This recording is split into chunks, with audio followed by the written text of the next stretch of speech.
Buenos días.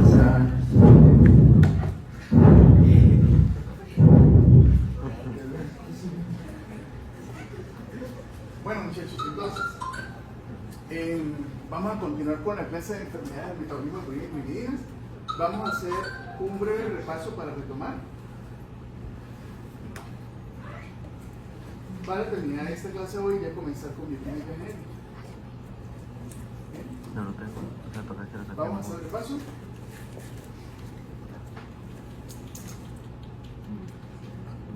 Gaby, ¿tú tienes las notas? Ya. ¿Me las puedes pasar por aquí? Ese repaso. Entonces, habíamos quedado en otras manifestaciones. ¿Sí? Habíamos hablado de estas que están acá, que son manifestaciones que habíamos dicho que eran inespecíficas, ¿recuerdan? Habíamos dicho que la hipotonía, las convulsiones, la hipoacusia, la disminución de la capacidad visual, de debilidad muscular y contractura muscular, todas esas que están acá son características que son inespecíficas. Tal vez aquellas que pueden llegar a dar algún tipo de pensamiento para decir esto puede ser una enfermedad de corpoidales y ciclinas, sea específicamente la aparición de cálculos renales, pero un tipo de cálculo renal específico. Y lo otro es la automutilación. ¿Sí? Recuerden la estigma, ¿ok? Lo que hemos dicho. ¿Listo? Muy bien, entonces vamos a ver una serie de enfermedades que son como las enfermedades más importantes de la vida. Recuerden que la vida tiene muchas enzimas. Yo les mandé a ustedes estudiar unas enzimas muy específicas y vamos a ver algunas de las enfermedades relacionadas y eventualmente vemos algunas otras que no les mencioné en enzimas particulares, pero que tienen que aprenderse la forma de presentación. Entonces, arranquemos con esto. La superactividad de la fosfolipoglicina y pirofosfato sintetasa. Bien. Recuerden que hemos dicho que en una gran parte de las variantes patogénicas que tenemos a nivel génico generan deficiencia de enzimas, o sea, dañan la proteína. Bien. Resulta que hay variantes que pueden ocasionar esto. Es una superactividad. Bien. Eso está catalogado, eso que ustedes ven acá en la base de datos de OMIM. OMIM es nuestra base de datos que ya se las había mencionado, la base de datos de enfermedades mendelianas. Habíamos mostrado el tema de los libros, cómo se montaban, ¿recuerdan? Ya no tenemos libros. Esta es la base de datos. Si uno entra a OMIM, tiene su código propio. ¿Sí? Este es el código de la enfermedad. Hoy en día todas las enfermedades tienen un código que es establecido en esa base de datos. Entonces, fíjense que el gen es este que es el PRPS1, este es el gen relacionado, y el problema lo vamos a tener específicamente ¿dónde? Acá. O sea que en la vía inicial es donde vamos a tener el problema porque vamos a tener una superactividad de esta enzima. Bien. Resulta que el gen relacionado con esa enzima es un gen que lo vamos a tener en el cromosoma X. Por lo tanto, es una condición que es muy particular en la presentación en hombres. ¿Bien? ¿Hay algunas mujeres descritas? Sí. Sí se han descrito algunas mujeres, pero son pocas mujeres descritas hasta la fecha. La gran mayoría realmente terminan siendo hombres. Las mujeres que se describen es porque tenemos un tema con el cromosoma X en las mujeres. Las mujeres no funcionan con sus dos cromosomas X. Las mujeres tienen un proceso de inactivación. Se llama hipótesis de Lyell o lionización. Y eso hace que las mujeres inactiven de forma alternante cada uno de sus X. Si una mujer inactiva proporcionalmente en cada uno de sus tejidos el cromosoma X que está bien, entonces va a tener expresión de la enfermedad. Bien. Los hombres no tenemos escapatoria, porque los hombres somos XY, un solo X. Si tenemos un daño ahí, tenemos presentación de la patología. Entonces eso es lo que estamos viendo acá. ¿Sí? Hombres jóvenes, ¿cuáles son las características? Artritis gotosa, litiasis de ácido úrico, es decir, cálculos, pero entonces que la naturaleza del cálculo sea de ácido úrico. Eso es muy importante. Muchas veces, cuando veo que una persona tiene cálculo renal, resulta que el cálculo dice, no, bueno, vamos a hacer el tratamiento para cálculo y lo hace de manera muy general y no se estudia el cálculo. ¿Sí? El cálculo hay que estudiarlo bioquímicamente, hay que saber exactamente cuál es la naturaleza de ese cálculo. El calcio, fósforo, es ácido úrico, ya con eso uno sabe si no tiene que ir. Si el paciente no se trata, va a llegar a insuficiencia renal. Estos pacientes hacen hiperuricemia. ¿Bien? Y miren las características inespecíficas que se presentan acá. Hipoacusia, sensorial, hipotonía, retardo psicomotor, ataxia y autismo. No se conoce muy bien la fisiopatología del daño neuronal, pero sabemos que el metabolismo de purinas y piriminas está relacionado con todo lo que es el desarrollo de las diferentes áreas, de los diferentes sistemas y por lo tanto la parte neurológica también. Entonces, de todo esto que está acá, lo que hace sospechar que es un problema de metabolismo de purinas y piriminas, o sea, la artritis nodosa, la aniquiación del súbrico y tener hiperuricemia. Esos tres puntos son los que hacen realmente sospechar una patología de ese tipo, porque lo demás, recuerden que es inespecífico. ¿Bien? Pero lógico, si yo voy sumando todas estas cosas, pues tengo que comenzar a pensar en ese tipo de condición. El problema está en no pensar. O sea, el problema está en decir, no, es que el paciente, pues mira, tiene una artritis, nodosa, el súbrico está elevado, no le pasa nada más. ¿Sí? O sea, eso es algo que uno tiene que tener presente. ¿Vale? Entonces, esa es superactividad de la populación tipo 4 síntesis. De la síntesis de nuevo, vamos a ver esta que está acá. La deficiencia de la adenilosubcinasa. ¿Correcto? ¿Sí? De la enfermedad por hiperactividad, tiene mucho que ver con la mutación, cromosoma X, es la que es lo que genera la mutación para que haya superactividad. Son variantes de ganancia de función. Entonces lo que está haciendo es que las proteínas tienen cierta actividad, ¿sí? Cierto flujo de actividad. Resulta que hay variantes que hacen que sean más afines a los factores de transcripción. Y hacen que el factor de transcripción se pegue más tiempo. ¿Bien? Y eso hace que tengan más productividad. Eso es lo que hace la superactividad. ¿Sí? Ok, la deficiencia de adenilosubcinasa, que es la adenilosubcinato liasa también. Recuerden esta enzima, ¿la recuerdan? No me la recuerdo. ¿Cuál es el producto? ¿Cuál? Ok, entonces. Producto, ¿no? Producto. ¿Sí? Recuerden que es acá, ¿no? Estamos hablando de acá, ¿cierto? De esta parte de la vida, ¿ok? Entonces fíjense que de la adenilosubcinato liasa, ¿sí? Como estamos viendo que es acá, ¿sí? ¿Estamos de acuerdo? ¿Bien? ¿Por qué No. están de acuerdo? No. ¿Dónde es? Nada abajo, la B. Es esta. ¿Sí? Es esta. Entonces, si es esta, ¿ok? Fíjense que realmente el fumarato sí termina siendo un subproducto, es lo que quiero decir. ¿Sí? Es un subproducto porque es el que sale de la vida. ¿Ok? Pero cuando yo digo producto es el que es el siguiente exactamente en la vida. ¿Bien? Bueno, entonces, ¿qué es lo que pasa con esta deficiencia? Esta deficiencia lo que va a generar es un retraso psicomotor moderado a severo. Los pacientes tienen epilepsia, autismo, hipotonía, retardo de crecimiento, debilidad muscular y es una condición que es autosómica recesiva. Eso quiere decir que ambos padres tienen que ser portadores. Bien. Ahora fíjense, es muy importante. Si ustedes ven estas características clínicas, ¿cuál de ellas deberían a uno orientar para pensar en una enfermedad de metabolismo de purinas y piriminas?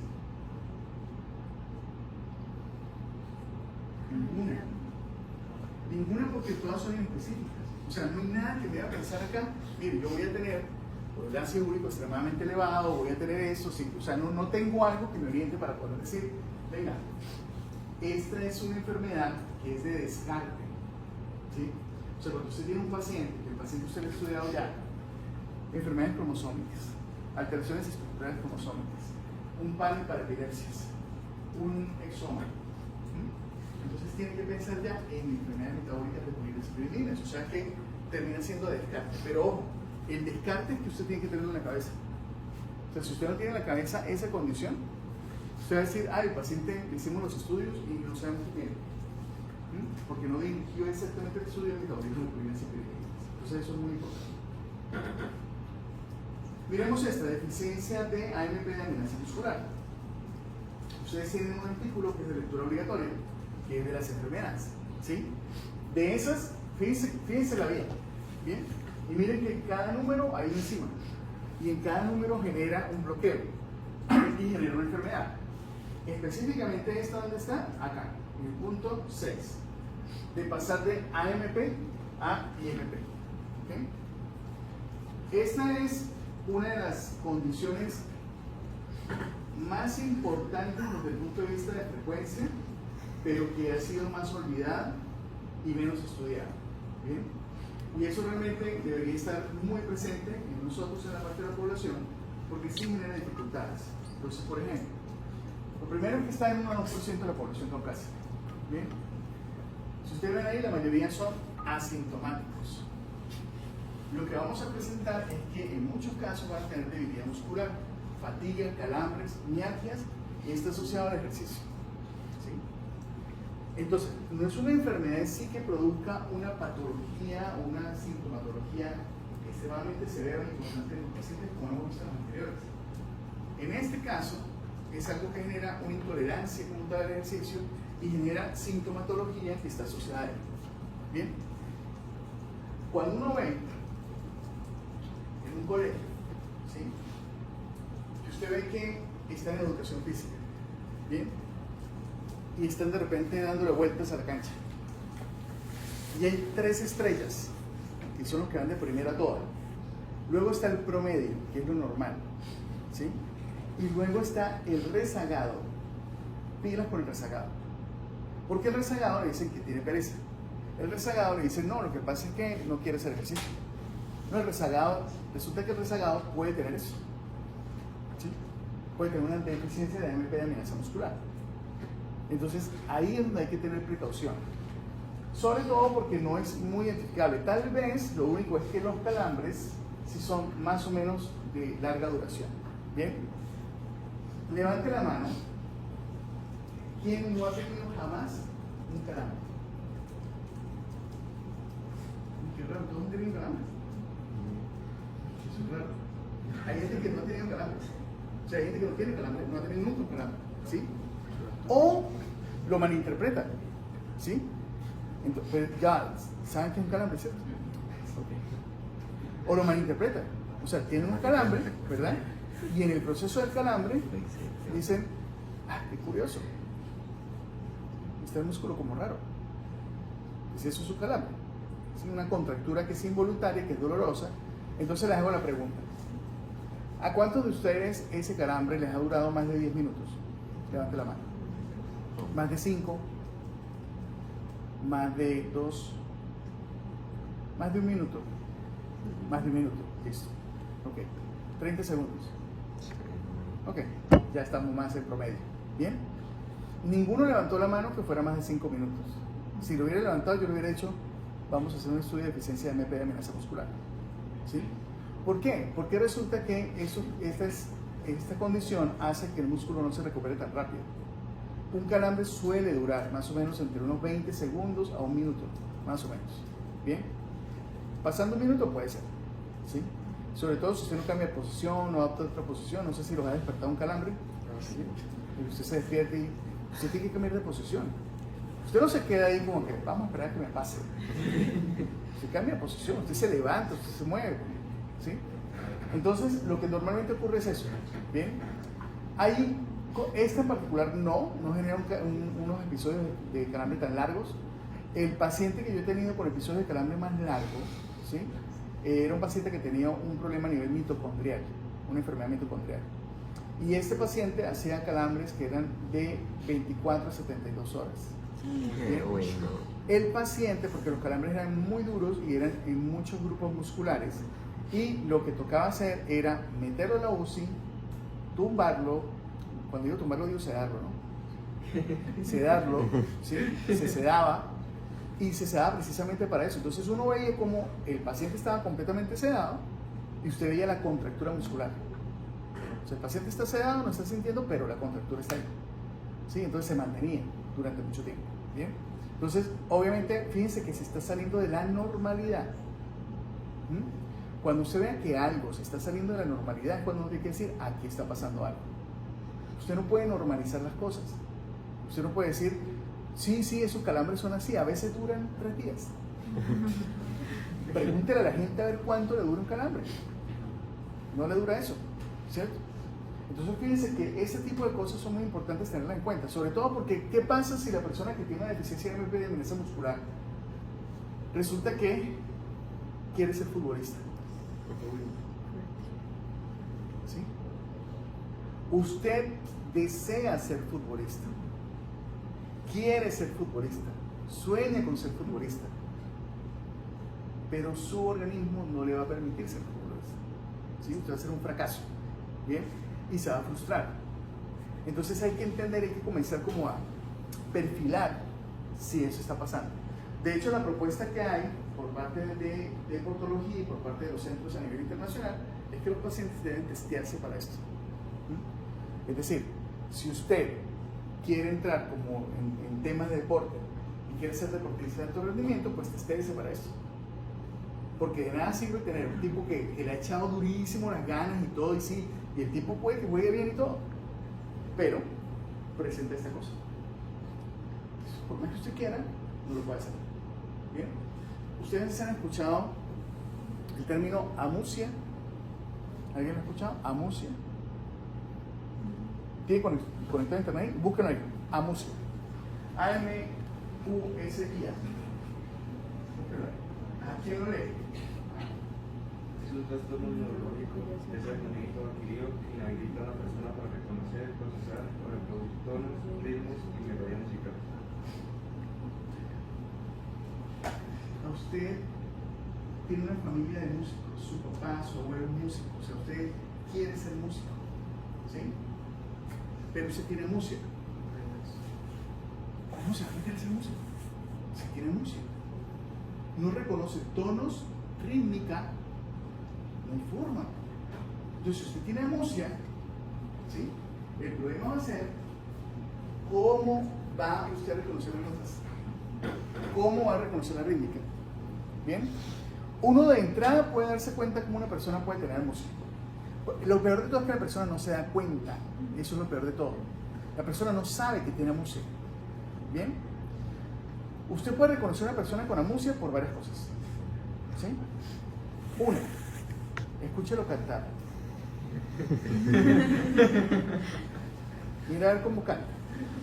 Mira ese menos, al menos alcanza a pegar algunas notas. ¿Sí?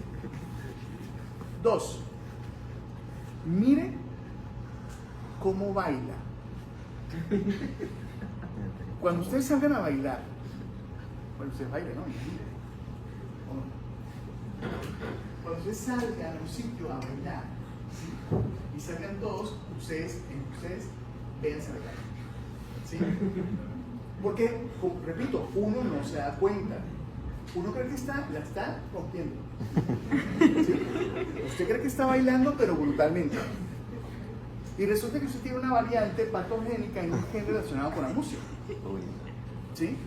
De hecho, acá con la escuela de música, hace un tiempo atrás, estuvimos con el profe Ciro Álvarez, estuvimos mirando la posibilidad, lamentablemente no se pasó el proyecto, pero no se consiguieron los recursos. Vamos a ver si retomamos el tema, que era hacer el test tanto de la parte técnica de la música como de la parte genética. Bien, hay páginas, usted puede entrar a una página y esa página le hace un test a usted virtual para ver si usted tiene signos de amusia o no. Entonces usted le va colocando un tono y usted dice si el tono está arriba o abajo de un referente. Ni siquiera le está diciendo dígame do, re, mi, fa, sol, la, si, no. Está diciendo es dígame si está arriba o abajo de un referente. No más, ¿sí? Y además de eso le marcan la rítmica.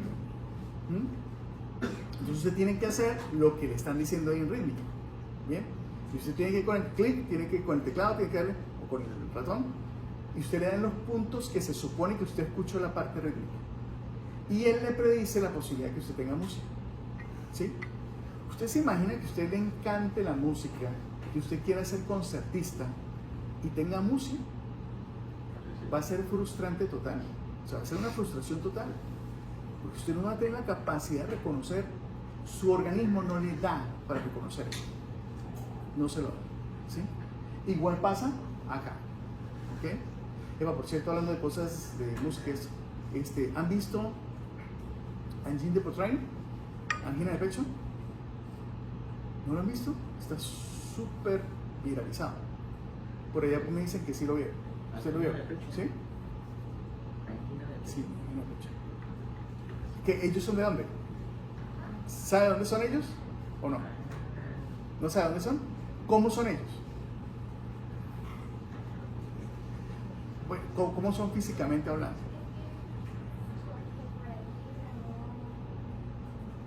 En TikTok, te han pasado mucho, ¿sí? Ven y se lo pongo a ver, vamos a hacer exacto. Es muy interesante porque es un sonido completamente diferente. Eva, aquí se supone que sale el sonido, ¿sí? De lo que uno haga acá. Sí, no como gente busca, que no sé. Bailas, no puede ser médico tampoco. No puede ser internista.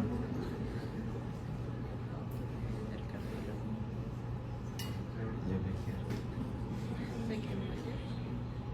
¿Se escucha? No. Un poquito. Pero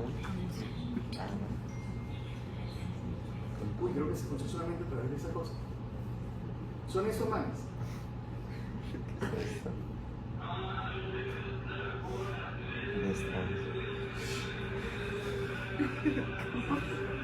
¿Lo veo eso?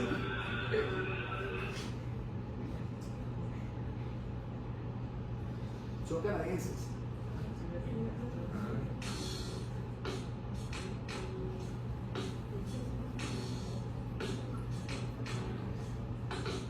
El instrumento bajo y guitarra que tiene no es normal, porque está acomodado los trastes para una cosa que se llama música microtonal.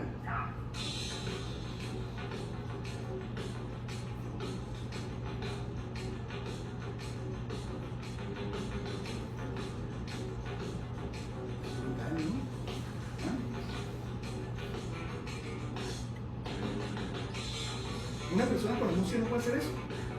O sea, la rítmica es dura. Los cortes, donde caen.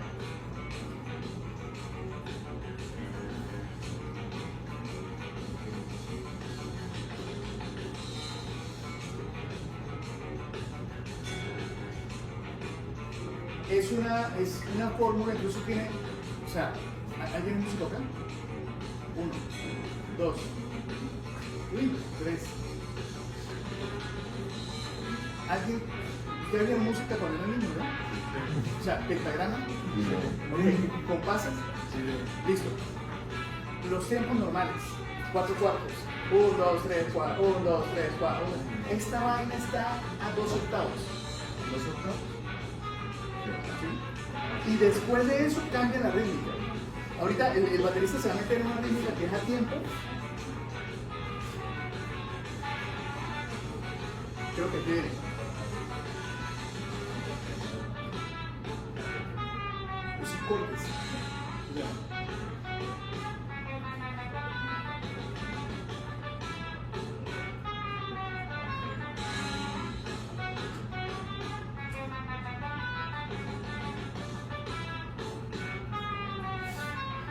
Brutal, ¿no? Brutal.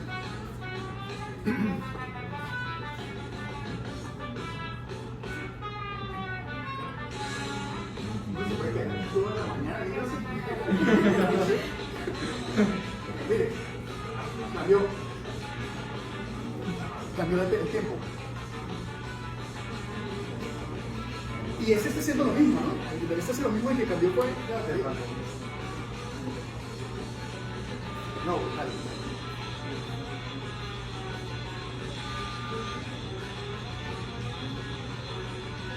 ¿Han visto a Capela Sainz?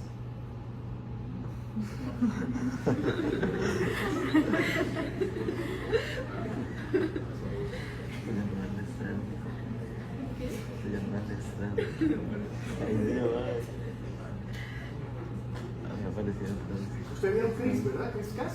¿Han visto Chris Cass? ¿No? Yo lo vi celular, no vieron nada. Chris Cass. Chris Cass. Sí. Yo creo que me dio una banda. Hoy se me explica la banda.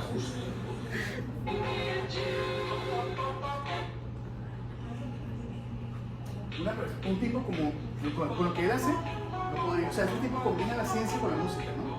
Y aparte de eso, el tipo armoniza, hace una persona con la música y con la ciencia.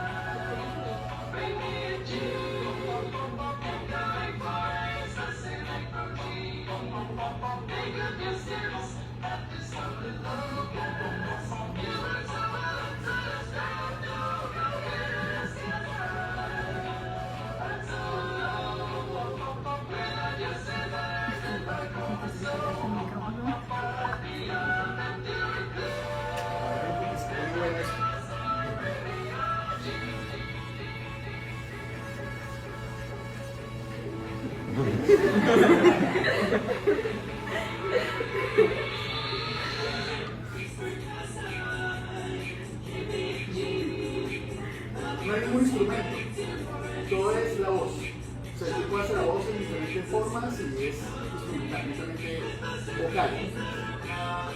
Pero imita todos los instrumentos. Si usted se ha estudiado qué es CAS y quiere entender qué es CAS porque no lo entendió cuando lo hizo en el libro, venga el video. Pero tiene que haber servido. Eso, saber qué pasa acá.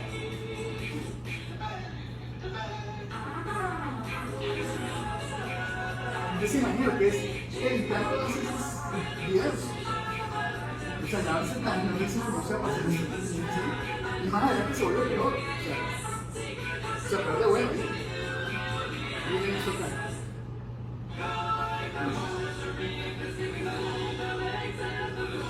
Los artículos que han salido referenciados por la ustedes.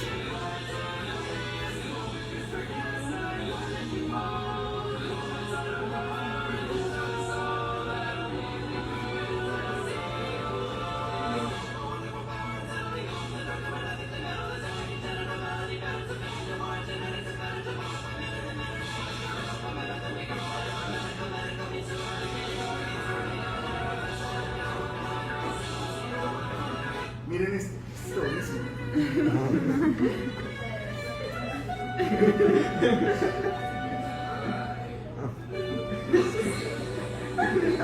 Los libros de teoría evolutiva, esos son todos de teoría evolutiva, evolución. ¿Bien? Lo que el tipo va a resumir ahí es cómo funcionan los xenobots, cómo funcionan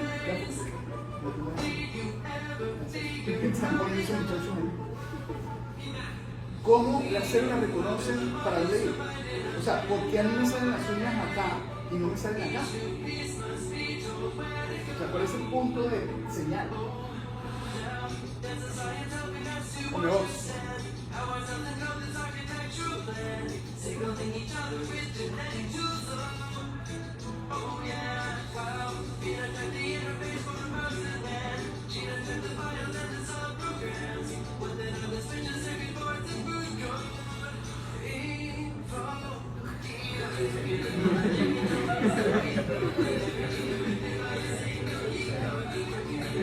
elementos reguladores. ¿Ustedes han visto la Drosophila antenopedia? ¿Saben qué es eso? Un experimento donde le sacan, antes de que sea Drosophila en la larva, le sacan las células en el sitio donde van a crecer patas y las trasladan a las antenas. Y en vez de crecer la antena, le crecen patas. Se llama Drosophila antenopedia. Eso es una demostración de que se llama determinación y diferenciación celular. Y el tipo lo muestra acá. Por ejemplo, si lo ven,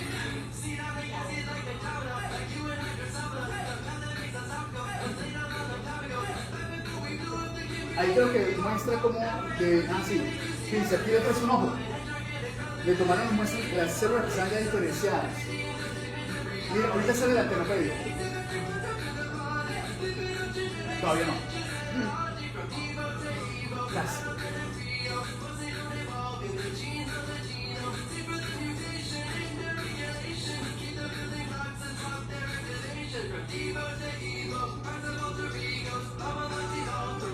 Dice que va a comparar diferentes especies y decir por qué sale cada cosa. La antenopedia, miren. Patas, miren, la microscopía electrónica de la antenopedia.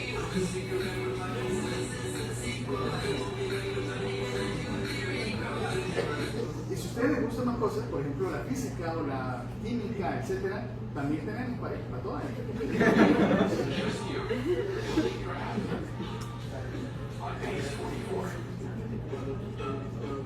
Lo que ustedes ven acá está basado totalmente en teorías y hay fórmulas, y las fórmulas que ponen son ciertas, o sea, todo lo que ponen fórmulas es así.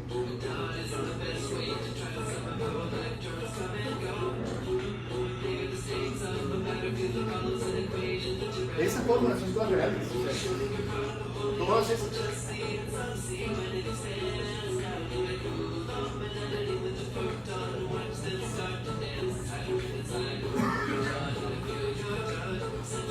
Se acabó. Entonces, todo eso es para decirles que ¿sí?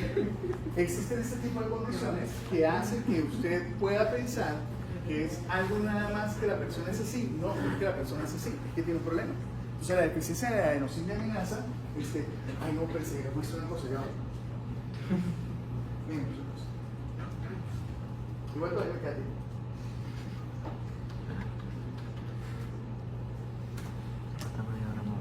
No, ya que estamos hablando de música vocal, hay experimentos vocales muy interesantes. No sé si ustedes han escuchado Neri Percaso. No, es que sea muy de mi época, ¿no? Neri Percaso. Negro por casualidad. Es esta canción. Y es todo vocal. Me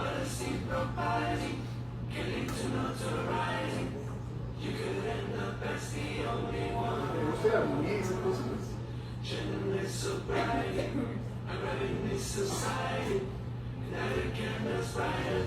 Hay uno buenísimo que creo que tal vez se van a escuchar. Todo lo están haciendo vocal, o sea, es de mitad de instrumentos. Hay uno que se llama Vocal Sampling. Vocal Sampling es un grupo cubano. Es un grupo cubano. Ellos, déjenme que les muestro cada uno que sea.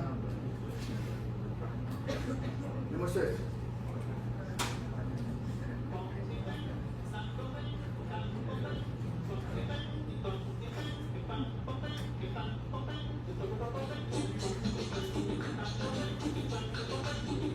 No hay instrumentos. Todo con la música.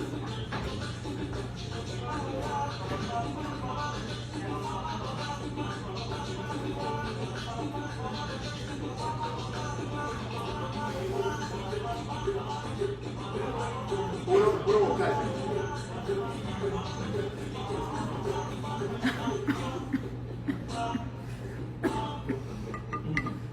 Tienen esta versión de Hotel California que es brutal porque además el tipo en el punteo de la guitarra le mete un compresor a la voz para que suene como una guitarra.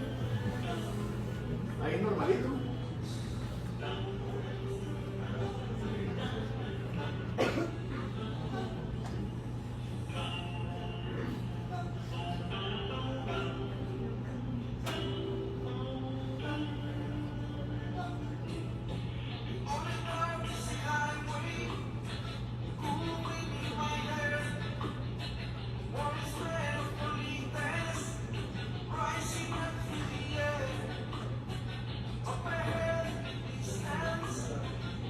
Escuchen la guitarra.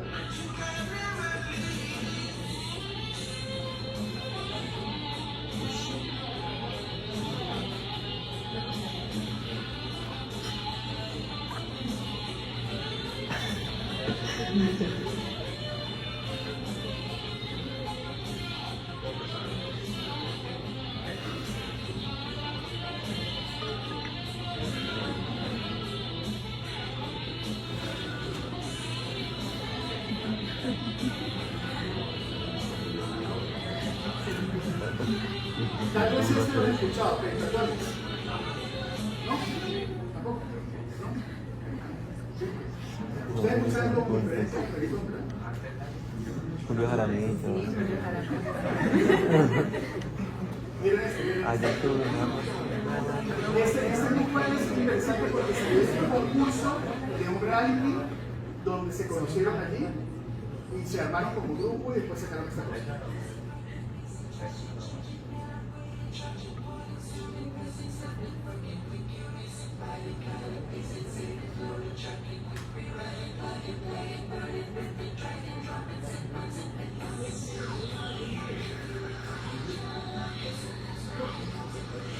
En este caso, todo lo que ustedes vean, lo que más armonía, lo que sea, el fondo todas esas cosas, hace solamente un man que es el beatbox. Entonces, bueno, ¿qué?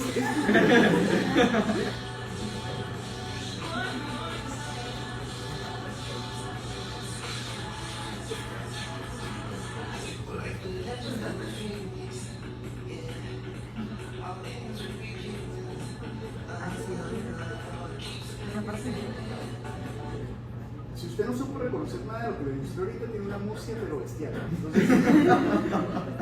Entonces, pase así con esto, ¿sí? Por eso es importante una persona que sea intolerante al ejercicio, que eventualmente tenga la posibilidad de ingresar a un centro para hacer entrenamiento en algo, sí se debería testear para esto, ¿okay? Eso sí es importante. Como les decía, ya hoy en día los centros deportivos ya lo están haciendo, ¿sí? Han ido evolucionando. En Colombia realmente solo, a mí me buscan nada más, digo a mí como genetista, porque yo tengo que validar qué diagnóstico tiene una persona para que pueda competir internacionalmente. Entonces todo lo que sea paralímpicos, yo los valido. Bien, si yo no los valido, o sea, mejor dicho, si genética no los valida, no lo dejan entrar a competencia. Entonces tienen que, para poder competir, necesita obligatoriamente un concepto de genetista y necesita una prueba molecular que le diga que usted tiene esa enfermedad. Entonces, eso se está haciendo hoy en día para que usted pueda competir en el internacional. Muy bien, pasemos a esta. Deficiencia de la adenosina-aminasa.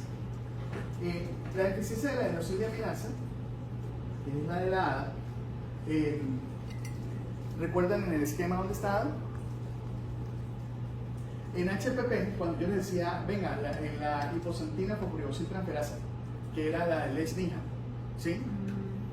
En el lado derecho aparecía, bueno, yo tengo gráficas volteadas, pero la primera creo que está en el lado derecho, la enzima de liposantina fosforilosiltransferasa. Del lado derecho está la adenosina-aminasa, ¿ok? Entonces, esta es una inmunodeficiencia severa combinada, es una deficiencia de células B y células T. Por lo tanto, los pacientes van a tener diarrea, desnutrición, defectos de crecimiento, infecciones recurrentes y manifestaciones neurológicas y esqueléticas. De todas estas cosas que están acá, fíjense que son inespecíficas. Usted no lo hace pensar específicamente en una alteración del metabolismo de proteínas y piriminas. Sin embargo, cuando usted ya sabe y tiene bien reconocido una forma de inmunodeficiencia severa combinada, hoy en día los clínicos están muy dirigidos a esta patología. O sea, hoy en día los infectólogos, inmunólogos, pediatras, etcétera, ya tienen más claro de que si usted tiene una deficiencia de T y B, de las dos líneas celulares, tienen que pensar en eso automáticamente. ¿Bien? Y es tan importante porque los pacientes tienen una forma muy severa y es afortunadamente de baja frecuencia, pero es muy severa, y los pacientes tienen que estar completamente aislados si no tienen tratamiento. Entonces, la primera terapia génica que existió en el mundo, con un ensayo aprobado para la parte clínica, fue esta enfermedad. En 1989 se hace la primera transferencia, pero tuvieron algunos problemas en el trabajo con linfocitos, no hubo efectos clínicos, tuvieron problemas técnicos para insertar el gen. Por lo tanto, luego pasaron a un siguiente protocolo que fue aprobado por primera vez en 1990 y fue una transferencia ex vivo del gen de la ADA. Fue hecho a través del NIH, o sea, el Instituto Nacional de Estados Unidos, y se hace el protocolo, se hace la experimentación y se trata a la primera persona con esa enfermedad. Para esa época ya se tenían muchas enfermedades definidas, ya se tenían también genes establecidos, cuáles eran la descripción, digamos, de la secuencia genética, en muchos casos ya se tenía muy clara.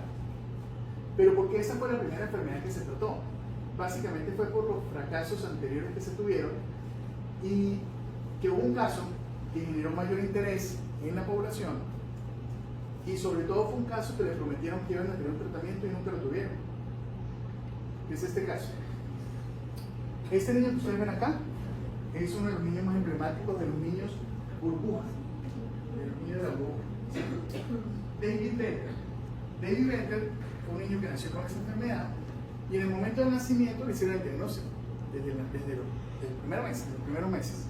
Le hacen el diagnóstico y le hacen una promesa a los papás. Les dicen, venga, ya estamos en investigaciones muy avanzadas, probablemente en un año ya tengamos tratamiento. Y David fue creciendo y no había tratamiento. ¿Bien? Entonces, esta es la imagen de él en su cuarto, en la burbuja. Pero eso fue cuando él nació. Mírenlo, cuando él nació lo metieron de una vez en esta una burbuja, ¿sí?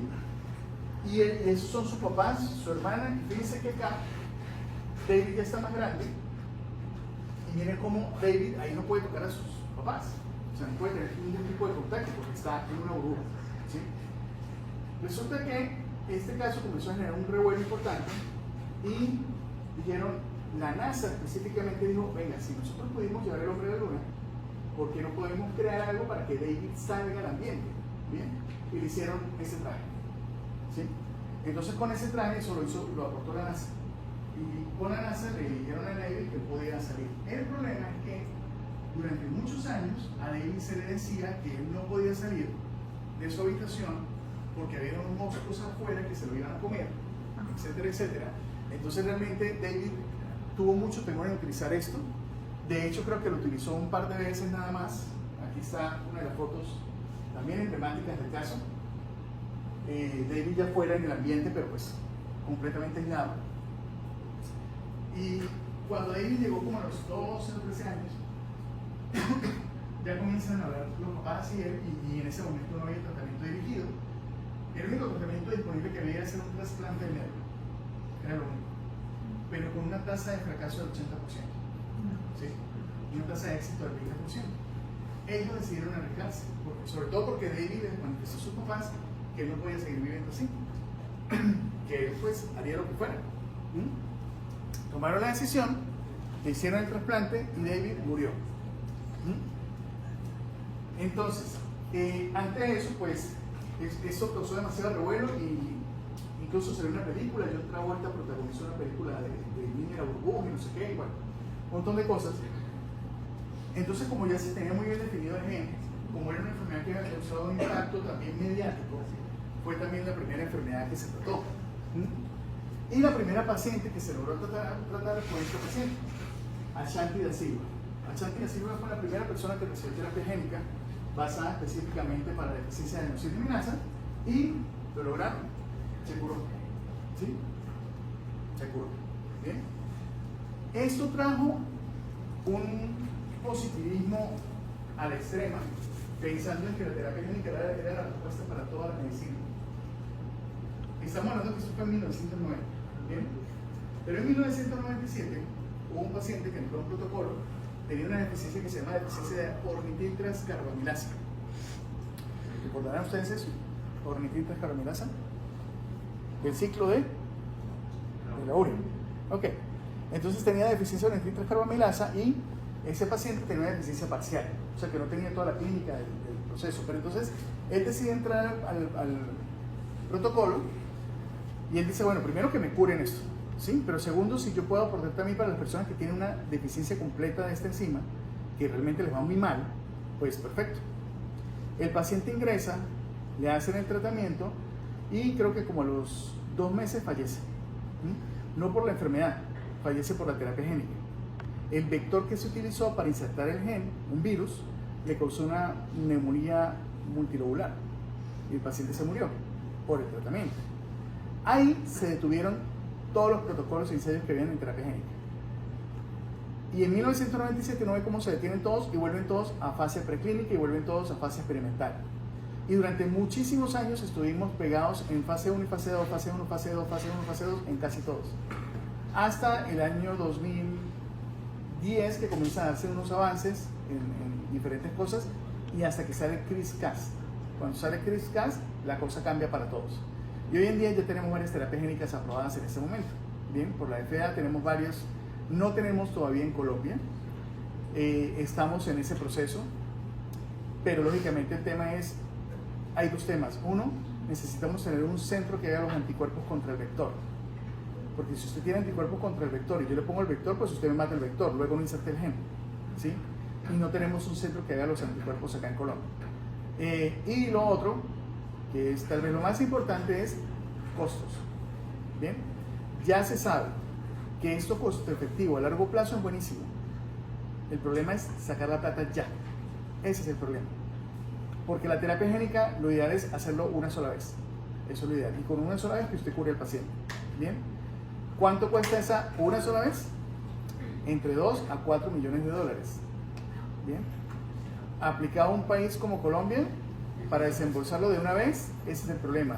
Si usted saca la cuenta a largo plazo de curar a una persona con una de estas enfermedades, a largo plazo ganamos todos. Gana la sociedad, ¿por qué? Porque esos pacientes se hospitalizan a cada rato, gastan recursos, hay que llevarlos a la UCI, etc. Entonces, si usted se ahorra todo ese camino, lógicamente a largo plazo se ahorra. El problema es, saque la plata de uno. Esa es la dificultad. ¿Okay? Muy bien.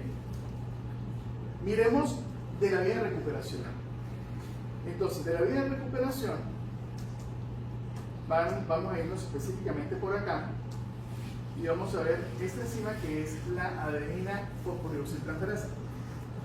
La deficiencia de adenina fosforilosiltransferasa va a causar litiasis renal, hematuria, disuria, infección urinaria y falla renal anúrica. El único dato que acá nos puede ofertar que está ocurriendo un problema a este nivel metabólico es que usted la litiasis renal, o sea, los cálculos renales, los estudia. Si los cálculos renales son de ácido úrico, váyase por este lado. ¿Sí? Fíjense que es una condición que está muy dirigida a dañar el riñón, a un componente renal, a diferencia de las otras que tenemos componente neurológico, muscular, etc. Esta es muy a mirar específicamente qué pasa en el riñón. Miremos entonces en el tema de las pirimidinas, o sea, vámonos a irnos por acá, por este lado. ¿Bien? Deficiencia de UMP sintetasa. Recuerden que la UMP sintetasa, ¿recuerdan que son dos enzimas? ¿Cuáles son?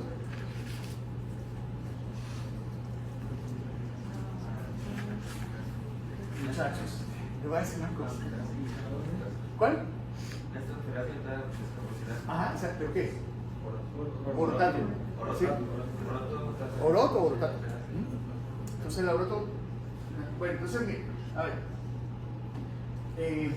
Si ustedes cuando yo les pregunté en este momento UMP sintetasa, su cerebro quedó así como medio en blanco y dijo, ¿de qué está hablando? ¿Bien? Hoy terminamos esto y pasamos a bioquímica genética, muchachos. Así que ya esto tiene que estar aprendido. Si no está aprendido, pues apréndanselo, porque ya se le va a sumar al siguiente tema. ¿Cierto? Okay. Miremos en la vía específicamente de las pirimidinas, esta que es la deficiencia de dihidropirimidina dehidrogenasa. Esa enzima la vamos a tener específicamente en este punto, en el punto 9, del paso de timina a dihidrotimina. ¿Bien? En este caso, esta condición es muy curiosa porque dependiendo de cuál sea la característica del daño a nivel enzimático, va a tener una presentación o va a tener otra presentación clínica que varían y son diferentes entre ellas. Si la deficiencia es completa, el paciente va a presentar retraso, va a presentar retardo psicomotor, convulsiones, retardo de crecimiento, microcefalia y autismo. ¿Sí?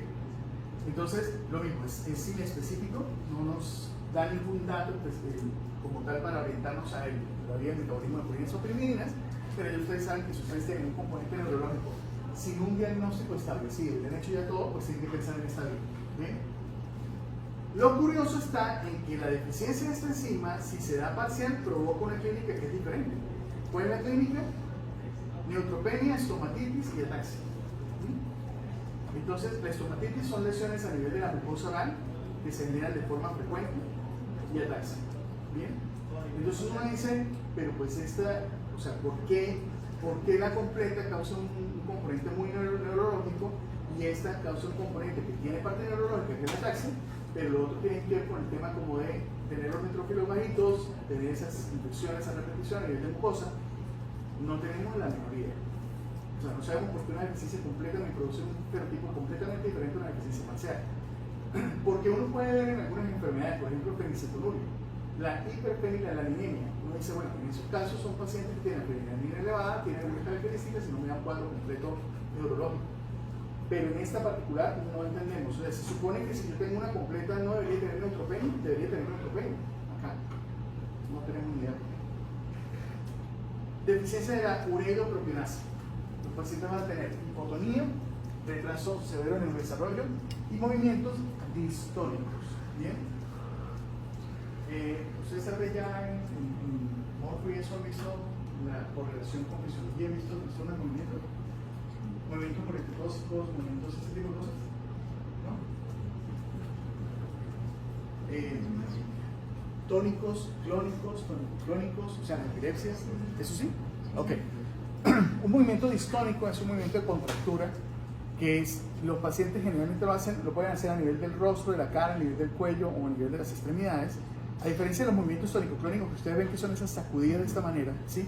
Un movimiento distónico, el paciente lo que hace es esto, va haciendo esto y se queda así y se mantiene en esa posición y luego vuelve y hace esto, ¿sí? Entonces son pacientes que van haciendo este tipo de movimientos de torsión, ¿sí? Con extensión, con contractura. Esos son movimientos de tipo distónicos. Entonces, si yo tengo un movimiento distónico y he tenido previamente la hipotonía y un retraso del crecimiento de la parte del neurodesarrollo, tengo que pensar en la deficiencia de una ureiroproteasa. Bueno, muchachos, conclusiones de metabolismo de purinas y piruvinas. Tenemos muchas enzimas, hay un montón. ¿Se van a estudiar todas? No. ¿Deberíamos estudiarlas todas? Sí. ¿Hay tiempo? No. ¿Ustedes van a requerir todas las enzimas para el resto de su existencia? ¿Sabérselas? No. Pero sí importante es que sepan cómo definir un paciente y decir qué momento debo sospechar que algo está pasando más allá, cuándo debo explorar entonces este tipo de vías. Tenemos una variabilidad importante de presentación fenotípica, pero ya saben los signos o puntos claves que deben tener en cuenta. Sabemos que son de baja frecuencia de forma aislada, pero si miramos todas las enfermedades del metabolismo de purinas y piruvinas en conjunto, van a tener una prevalencia total de 1 en 1000 o 1500, y eso es relativamente frecuente, ¿sí? Porque todas estas enfermedades que están acá, ¿ustedes están escuchando tú? No, ¿verdad? Es la primera vez que la ven, ¿cierto? ¿Sí? Pero ustedes han escuchado síndrome de Down, ¿cierto? Y síndrome de Down se presenta 1 por cada 700. Si síndrome de Down se presenta 1 por cada 700 y estas en conjunto se presentan 1 por cada 1000 a 1500 o 2000, ¿sí? Quiere decir que es muy frecuente. ¿Bien? Si yo sumo todos los errores innatos del metabolismo, incluso todos los errores innatos del metabolismo pueden ser 1 en 1000 o 1 en 2000, sumándolos, digamos, todos. ¿Sí? Entonces, aislados son de baja frecuencia, pero en conjunto sí representan una frecuencia importante. El diagnóstico se hace por sospecha y exclusión. ¿Bien? Una recomendación que yo les hago a ustedes es la siguiente. Y creo que es importante tenerlo claro. ¿Sí? Uno como médico no debe solamente estudiar lo que le están diciendo que estudie. ¿Sí? Usted como médico todos los días debe revisar cosas que incluso no pertenezcan al momento que usted está estudiando para algo en particular. Con eso es que usted comienza a ampliar su bagaje de conocimiento.